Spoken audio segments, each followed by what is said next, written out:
Hola a todos und willkommen zu einer neuen Folge von Mattes Mate Mission Uruguay Unveiled. Schön, dass ihr wieder dabei seid. Nachdem wir nun selbst in Uruguay waren, wissen wir, auch wir haben in der Vergangenheit Unsinn aus dem Internet geglaubt und hier verbreitet. Ja, das bedauern wir natürlich und das möchten wir heute auch korrigieren. Aber bevor wir uns auf unsere Fake News stürzen, habe ich noch tolle Neuigkeiten. Ich hatte ja letzte Woche schon ein neues Format angekündigt. Wir durften nämlich in Uruguay unglaublich viele interessante Menschen kennenlernen. Unter anderem Kevin vom Kanal Auswandern nach Uruguay. Kevin kam mit einer Idee um die Ecke, die wir richtig gut finden. Eine monatliche Talkrunde rund um alles, was das Thema Auswanderung betrifft. Und zwar aus völlig unterschiedlichen Perspektiven. Da ist einmal Kevin als jemand, der bereits wirklich angekommen und integriert ist. Ja, und dann ich und Frau Mattes als diejenigen, die den Aufbruch gerade erst planen.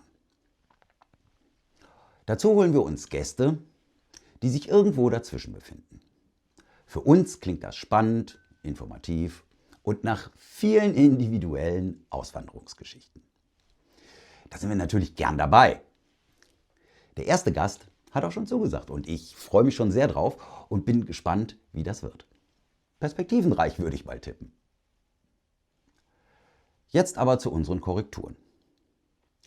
Dazu hier nochmal unser wichtiger Hinweis. Das Wichtigste ist aber, nicht alles glauben, was im Internet steht. Ja. Und die KI auch, was die da teilweise rausspuckt, stimmt nicht. Genau so ist es. Fangen wir mal an. In Folge 26 habe ich Folgendes behauptet. Interessant ist, das Brot wird in Uruguay direkt auf den Tisch gelegt und nicht auf extra Brettchen oder Brotkörbchen oder Schüsseln. Das müssen wir revidieren. Wir haben das vor Ort nicht ein einziges Mal erlebt. In jedem Restaurant, in dem wir waren und in jedem privaten Haushalt, in dem wir gegessen haben, wurde das Brot ganz klassisch in Körbchen oder Schalen serviert. Es mag vielleicht vorkommen, dass Brot in Uruguay mal direkt auf den Tisch gelegt wird, aber es ist sicherlich nicht die Regel oder typisch, wie wir dachten. Weiter geht's in Folge 30. Da habe ich erzählt, es gäbe kein Salz auf den Tischen in Uruguays Restaurants. Salz wäre unser nächstes Thema.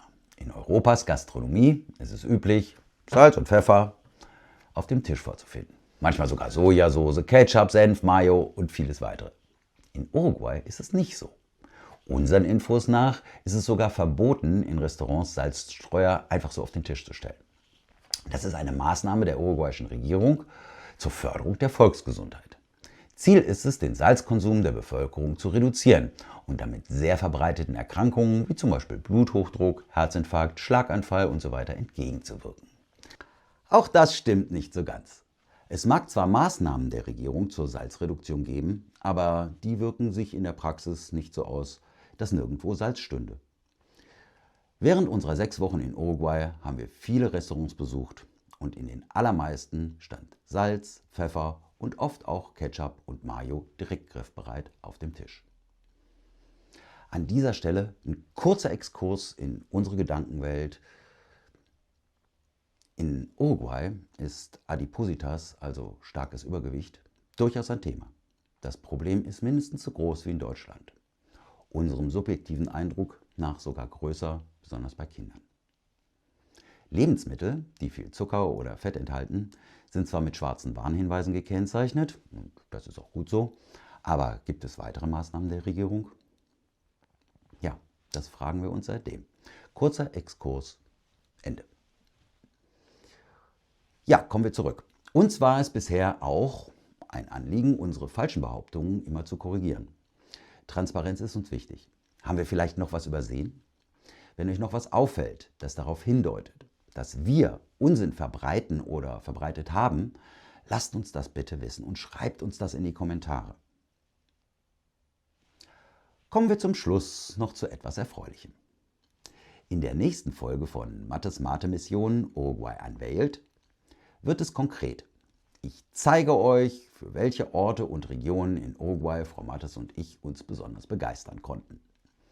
Wir verraten euch, warum das so ist und wo wir uns vorstellen könnten zu leben. Also wo wir konkret auf Grundstücks- und Haussuche gehen werden. Wenn ihr unsere Ehrlichkeit zu schätzen wisst und nicht verpassen wollt, wo wir am Ende landen, dann lasst uns unbedingt einen Daumen nach oben da, abonniert den Kanal und aktiviert die Glocke, damit ihr beim Start der neuen Talkrunde und unserer Lebensortsuche sofort Bescheid wisst. Bis dahin, que les vaya bien. Ciao!